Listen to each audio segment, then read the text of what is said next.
Hi, ma'am. I Dr. Sinam Sekharjit, Urologist ni ngasidi nupa sing the thokpa laina amagi matangda khajitang haijage enlarged prostate chakthuaga sing chapadawa bepiba adugi matangda laina asi adum nupa dadang tawne haji ma'am gyan tabiramani aduga masi laina asi torokpasu nupa sing sina sahi khari yam salakanda sahi yankai manga humpu surakanda da yam tawi Krangan na hobusu yawi magi genetic predisposition laibagi matangda aduga saksa ithakta lifestyle da khara khenabe matungin na ngan na hobatheng hobalei mi khuding makta prostate slightly enlarged tawragasu mi ayambana di symptom leina de khara haidani magi leina sina nungai tadana ising chapada akaiba piba nungai taba aduga kidney gi line da solok kholok pajing tawbase aduga masigi leina si akoina symptom yamna Leitabida, ID Layong Yamna Leitabida, Adum Manung Yang over the Pangbusiawi, Anabadadi, Kaya Nungaitaba Lizadawa, Aduga, Doctor Yang with the Kangbusiawi. Aduna, Sahi Kra Lishalaba missing the D, Wagi routine check up over the E test, sugar test, Nasingba, cholesterol test over the thing, but is mina, process Saubra and Yang Susanaba Moy, as you can say. Adungasi and Hajagadurisi.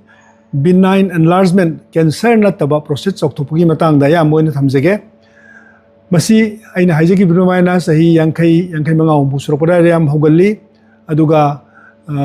moina han ba horopa kanda lebe symptom mayamji ising toin satpa hana salambadigi hen toin satpa ising mari pikpa aduga satninga ga hek handokpa yadaba ngainaba khara henjalaga na yam thuna satningba nangdadana phi sotpani singba tawba yai aduga nungdang dasu masing hen hogali nungdang da mi amana nomda hog amuktanga hogat pne yambadi adu prostate enlarged toba nupa sing dadi anirak ohumlak hen hogat pasiyai aduga kayum kanda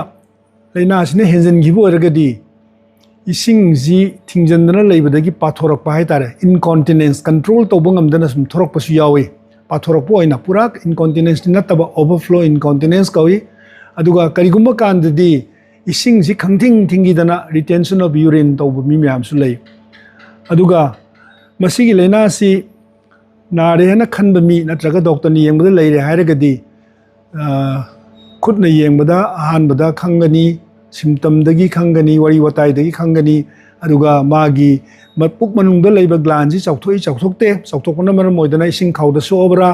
haigat khidana kidney box sobra haibasi adum ultrasound examination namana isam samna puthokpa yai ultrasound toba kanda prostate ke size is normally about 25 sahi khari yamagana kunthra bo normal en longna bayai grams ta natraga ml da cc da hairaga aduga masi gland si akoina kari gumba chawthoena khallagadi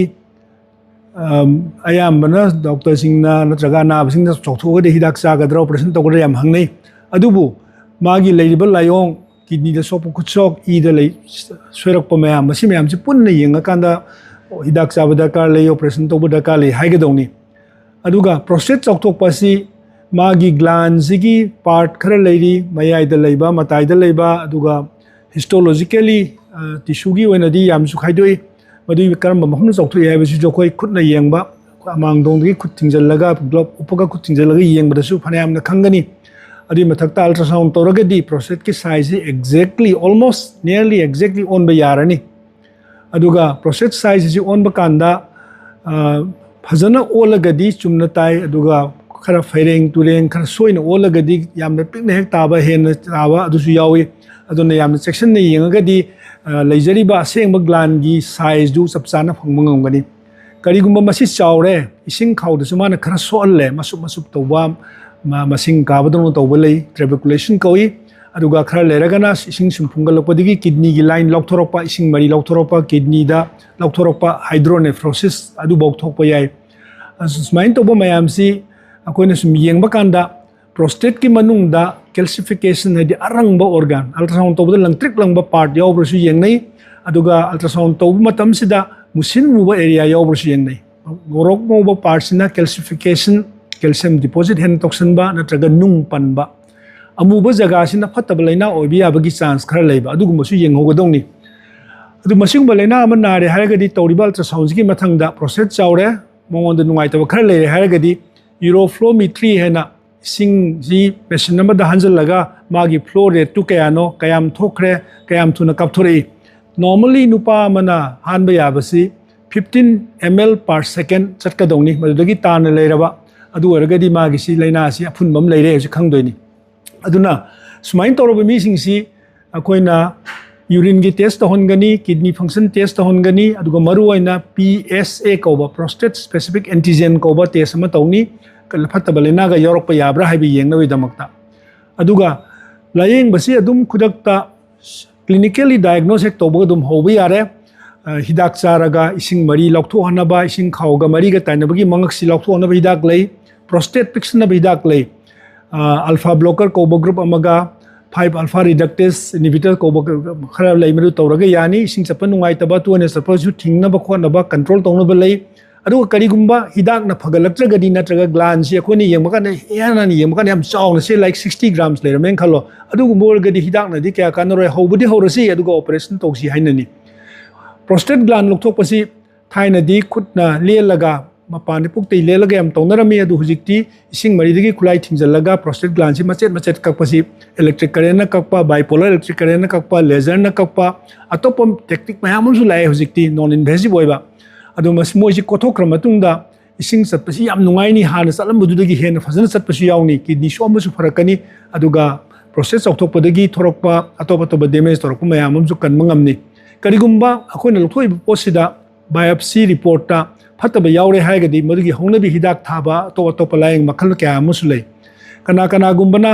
prostate CAD pull up akhadagi torga enucleate tawjage advanced center da salaga laser tawraga tawge ga habisulai moi mayam du loina phamo ngaktani mafam mitungna phamba technique aphangba technique doctor leiba mayam suna tamakpada hijaba mana practice tawda phajana tawbangamba technique tu phajana tawragadi prostate ki surgery ayambadi complications yamna leibidi natte adu results ayamna phai aduna kana gumbana ising sapagi awaba yauna ragadi sahi yamjalak matangda doctor sing taner view aduga prostate chawthokte soi sokte khanga mari le balayeng toksi thank you very much